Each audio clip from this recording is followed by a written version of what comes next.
A chilling new twist has emerged in the case of Cookie and Kitty, the sisters accused of joining a friend in the brutal, broad daylight stabbing death of a Texas mother of 5. Newly released police documents pull back the curtain on the moments leading up to the deadly attack and reveal what the sisters allegedly did afterward that could bring even more criminal charges. We're on the case, presented by Law&Crime. I'm Chris Stewart.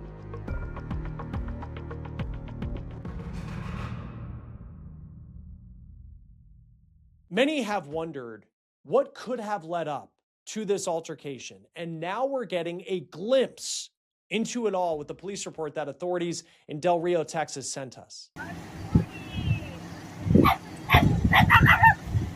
That is video per good citizen on YouTube of Cookie Diaz being arrested. You look at this, you can see that she is smiling. She even made a joke to the camera. And now knowing, having read the police report that I'm about to show you and reading through what police allegedly say happened, it makes this video that so many of us have seen since the story first broke even more unhinged. So police say it was Cookie Diaz who allegedly brought the knife to the confrontation and allegedly stabbed Caro Pena, who's the victim in this story, first allegedly stabbing her in the back. Now, before I get to what one of the other suspects in this case says about Caro Pena, the victim, and what Caro allegedly did before the altercation and how that could potentially factor into the defense in this case, I want to remind you of the people who are involved in this story. That is Caro Pena. She is the person who loses her life in this story. She was killed on Thursday last week. And this is video that was posted earlier this month on our Facebook that appears to show her as a mom heading to the water for a fun day with her family. Caro was 32 years old and she was a mom to 5 children. The Del Rio, Texas police chief unveiled in an interview with TMZ that he believes that Caro did know Cookie and Kitty Diaz, as well as the third suspect in this case, their friend, Kyandra Faz. But he would not say in that interview how they knew each other. So there's some big questions about the context of what allegedly happened here. And it's also still unclear at this point what led up to this violent confrontation. Now, we did find a good bit of information on the suspect who is now facing the most charges in this case. That is 21-year-old Kitty Diaz. And you look at her social media and you just wonder how this is the same person now facing charges in a brutal, broad daylight stabbing murder. She's a mom, and I know that social media only shows what people want you to see, and it often is only surface level and doesn't really show who someone really is. But in this case, you look at the videos that she posted and it's just all about her loving her 4-year-old son and how he is her entire world. And yet she is now accused of being part in this brutal murder. And she potentially could go to prison for the rest of her life. And on top of that, she is now facing a charge of allegedly trying to cover up evidence in this case. And I'll tell you how here in just a moment. But I want to dive into the new information we have per the police documents that have just been sent to us. Now, police say they first learned on Thursday of last week that someone had been stabbed and they were in really rough shape. They were called to the hospital on June 25th. And when they get to the hospital, they learned that Caro Pena had been allegedly stabbed 3 times, twice in the back and once in the stomach. Her injuries were so bad that doctors sent her to a hospital in San Antonio in hopes that her life could be saved, but she would die hours later. Police then figured out that Pena had allegedly been stabbed at this home in Del Rio. At this point, police have not unveiled how they learned that information, but this investigation went very fast. When police get on scene, they go to the house that is next door to the address where they say the altercation took place, and that's where they make contact with 19-year-old Kyandra Faz. Now, according to police, Faz claims that Caro Pena showed up at her house, quote, looking to start a fight. Now, again, it's unclear what the reason is for this alleged altercation, but something that we picked up on in the police report that is interesting, unclear whether it means anything. Police allege the altercation took place at a very specific address in Del Rio, and they say that Faz lives in the house next to the address, according to the court record. So we don't know who lives at the address where police say the altercation took place or whether the altercation just happened to take place on that property. But That's something we're just going to keep an eye on as this goes forward. So let's talk about the altercation. You have Pena who shows up. According to Faz, she was looking to start a fight. Unclear whether that's true because Faz is now facing a murder charge in this case. But as far as the investigation, police, they don't have to go off just witness statements in this story because they say everything was caught on doorbell camera at the home where they say the altercation happened. And police watch this video and they say they see Caro Pena showing up at the house. She's driving a black pickup truck. And then shortly after that, when she arrives and she starts to have this altercation with Faz, there is a black Chrysler that shows up. And this is where Cookie and Kitty Diaz enter the story. Police write, the sisters get out of the car and they approach Caro Pena. Quote, within the video footage, Amaya, which is Cookie's first name, is observed with an object believed to be a knife in her right hand. Cookie and Caro Pena get into an altercation and Cookie is observed striking Caro Pena in the back, where blood can be observed on the back of her shirt. Cookie's clothing description was observed to be a red tank top and blue jeans. Now, again, it is believed that Pena was stabbed 3 times. This was first reported by Fox News, twice in the back and once in the stomach. That is a brutal, frankly, it's hard to find words when you just think of how brutal it is that someone would do that to another human being. Now, Kitty Diaz, the mom who you saw in those TikTok videos, who apparently loved her son so much and he was her entire world, her reason for living, she allegedly physically assaults Caro Pena on the video. And then police say Kyandra Faz allegedly assaults Pena as well. It's unclear at this point how Pena was able to get to the hospital, but police say after the alleged attack, her alleged killers fled the scene.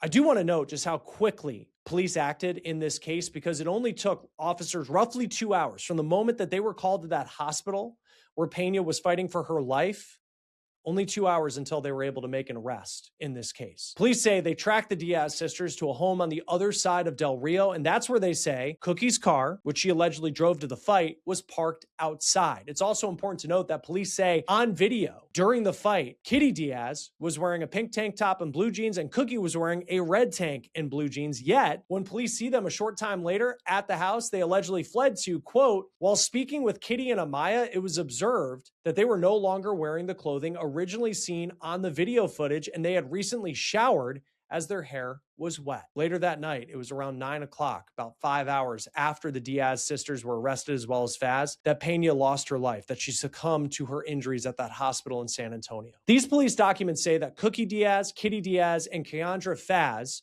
should face murder charges, but they still have yet to be indicted, so we're waiting on that to happen. Kitty Diaz is also facing an additional charge of tampering with evidence. According to court records, all 3 suspects were unemployed, and they're all being held in a local jail in Texas, and they're being held on $5 million bonds. There is an image that is circulating online that shows the alleged altercation between Pena and her 3 attackers, and that image is far too graphic to show you here. Pena appears to have blood on her back as she is surrounded by 3 women. One of Pena's friends told Fox News, quote, that girl, she was a fighter. She was still standing her ground. Joining us now to talk more about this investigation from Texas, retired homicide detective Phil Waters. Great to have you as always here on Law and Crime. So one of the suspects, Kyandra Faz, told police that the victim, Caro Pena, came to her house, quote, looking for a fight. Apparently, all of this was captured on video, the attack itself, police say. Like, how much does the reason that Caro Pena showed up at the house potentially matter in all of this going forward? Well, it's good to be back with you, Chris. I will tell you, I mean, it all goes to motive. I mean, it's not something that has to be proven in court when this thing gets to prosecution. However, it's always important for detectives to determine why these circumstances occur. That's always the big question, why? Well, and I think too, because on one hand it's motive, so you kind of understand how they came together. The Del Rio police chief said that they knew each other to an extent. We really don't know like what the relationship was, and we haven't seen the video for ourselves either. But this seems to be a very, very brutal murder. On the other hand, if Caro Pena came to the house looking for confrontation, does that open the door potentially to some sort of like self-defense argument that these suspects could make, knowing that there is going to be video there that a jury would see down the line of how this confrontation went down? Oh, I don't think there's any. I don't think there's any argument here for self-defense. It's clear that there is some kind of relationship between the three women that committed the murder and the victim in this case. And look, people murder people for one of three reasons: sex, drugs, or money. And in this particular case, it may be all three.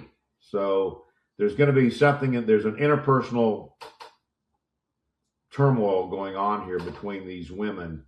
And for whatever reasons, the one decided that the only way to solve this problem was to murder the victim in this case. And according to the reports, that Cookie Diaz is the one who brought the knife to this altercation, and she's the one who is accused of stabbing Caro Pena. And then I think it was Fox News had, she was stabbed twice in the back, once in the stomach, which is just a brutal attack on someone. But then the other two, Kitty Diaz, her sister, and then Faz, the third, who's their friend, they're accused of physically assaulting Caro Pena as well.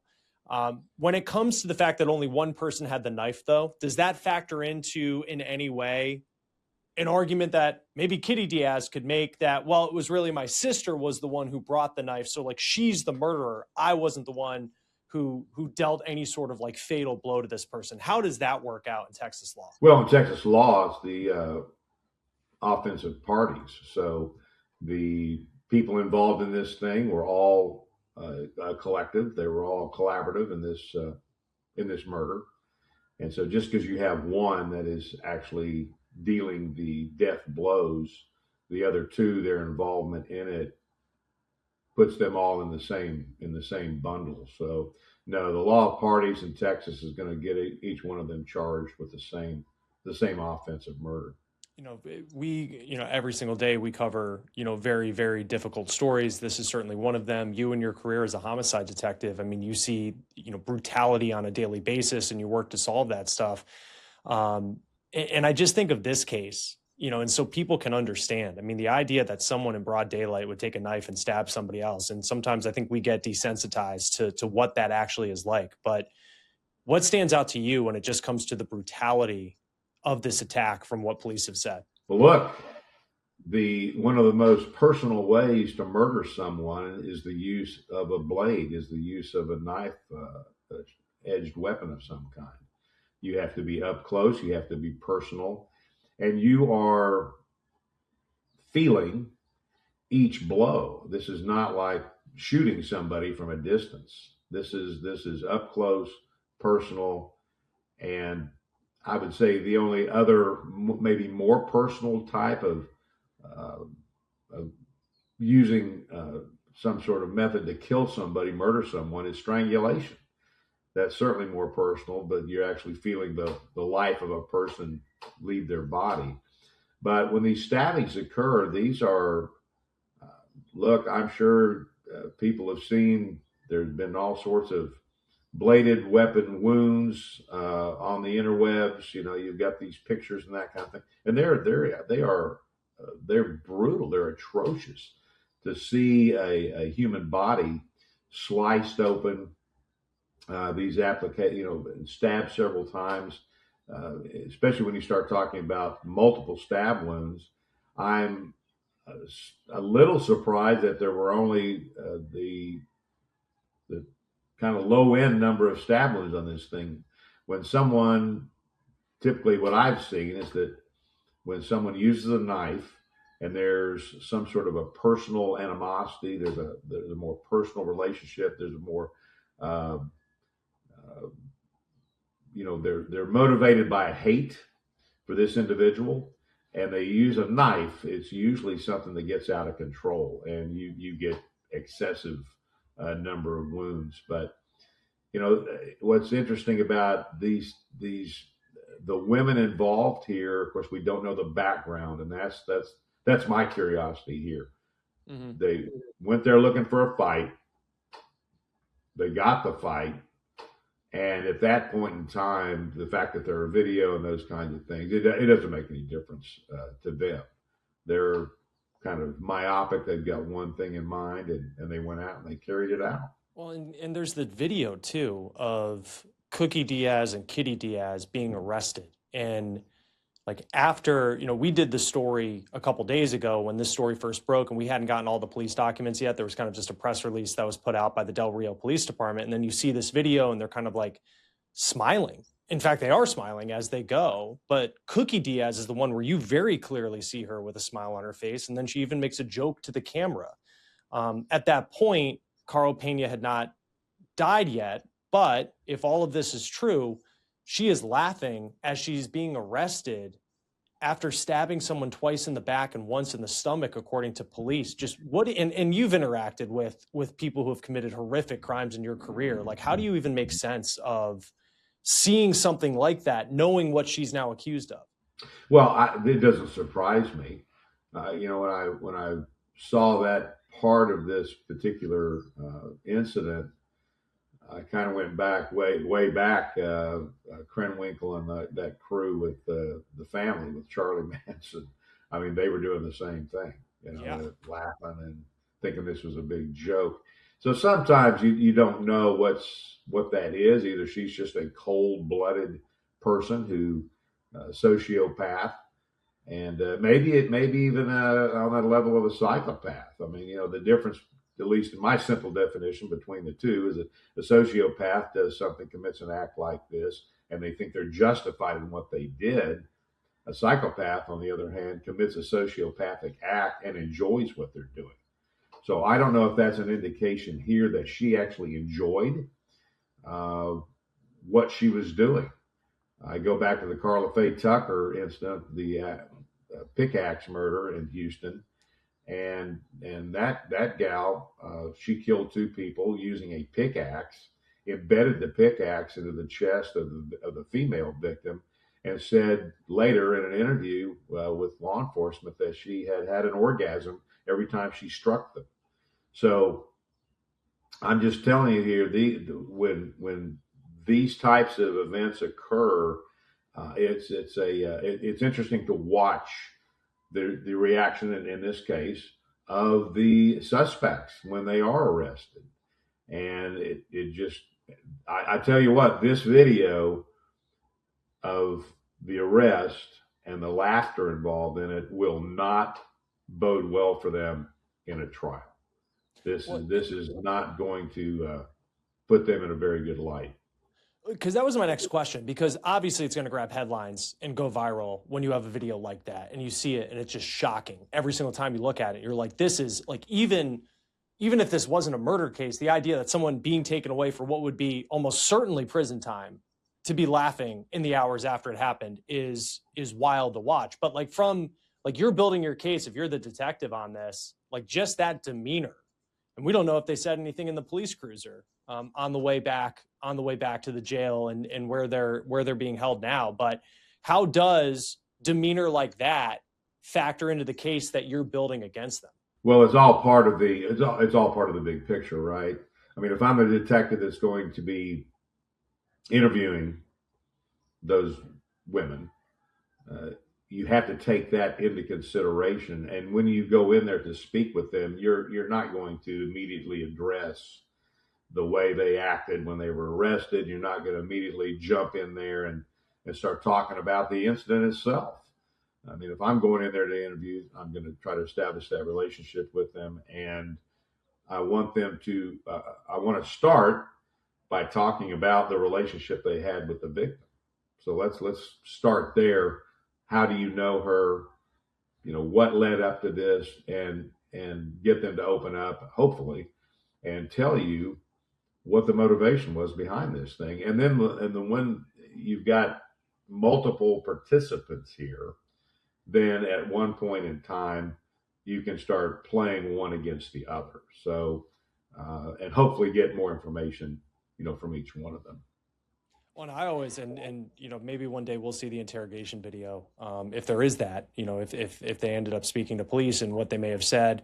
Faz,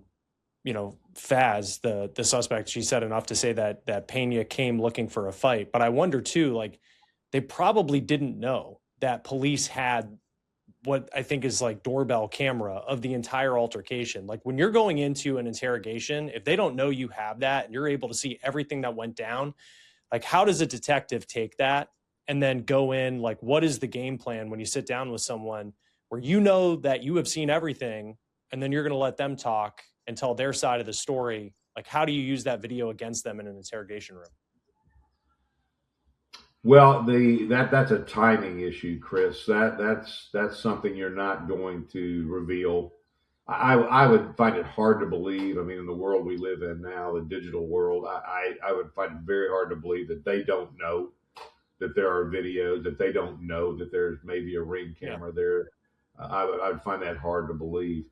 As you're in it, and hopefully they will be able to interview these people, and you want to be prepared, of course, as you go into the interview room with as much information as you can get. And so you're going to view the video because you want to have that in your head when you know what happened. You're looking at the video and you see what happens and who struck the first blow, who got in the first confrontation, and then when did the others come into the melee. So that would be important in the sense that if you get to the point in that interview where the individual you're talking to does open up and start speaking with you, then you're going to ask, you're not going to ask them closed-ended questions about what you've seen on the video. You want to ask them open-ended questions and give them a chance to explain what you've seen in the video. So you don't want to feed them information, of course, in any interview, but you've got a reference point in this case where you see exactly what has happened, what's occurred, and now you just need to find a way to get them to, for lack of a better term, narrate the video that you've seen. And then just lastly, for Kitty Diaz, she's facing an extra charge of trying to hide evidence in this case. And police note in the narrative they put together that she and her sister have different clothes on and they had just showered by the time police end up arriving at their door. And all of this took place. I mean, they were called to the hospital within 2 hours. I mean, from learning that this stabbing had took place to the arrest was roughly 2 hours. So this was like a pretty lightning quick investigation. Why does it matter? How much does it matter? Because we know them changing clothes, you know, it's pretty obvious potentially what they were trying to do. But like, how much does that matter as you're building your case that these were people right after what you just saw in the video happened, and then suddenly they're in different clothes and they had just showered, you know, within this short amount of time it took police to track them down? Well, that's a great question. So this is the other side of when you use an edged weapon to kill somebody, to murder someone, because you're going to get all that blood back on you at some point in time. There's some of this that's going to get on you. So they go home, they shower and do that. These are affirmative links that are leading to these folks being the right people who've done the wrong thing. So that collecting that evidence, that type of evidence, is critical just to put together the case so that you have on the timeline, you've got the series of events that occurred, and then you can track the evidence and where it went and hopefully recover it. Now, and it goes to show, it's going to show that it's going to go to the guilt, to the actual act of these people that they're going around. They're tampering with evidence. It's going to be felony tampering with evidence. So that's the additional charge there. Whatever they did to dispose of the knife, whatever they did to clean their clothes, those kinds of things. And hopefully you can get to the clothes before they are cleaned. And it sounds like they were pretty quick here in finding these suspects, collecting the evidence and so forth. So right now it would appear that there's really been very few stones that have been left unturned, and they've been able to move, the detectives have been able to move quickly and recover most of the evidence, if not all of it. Yeah, and we'll see what happens next. I think it's unclear at this point whether they have the murder weapon, but they certainly have a lot of evidence through that surveillance video that they say that they have. We'll see what happens next in this case. Phil Waters, retired homicide detective. Always great to have your expertise here on Law and Crime. Thanks for being with us. Thank you for having me, Chris. Appreciate it. That will do it for On the Case, presented by Law and Crime. Subscribe to us on YouTube and Spotify, and we are also streaming on Peacock. I'm Chris Stewart. We'll see you next time.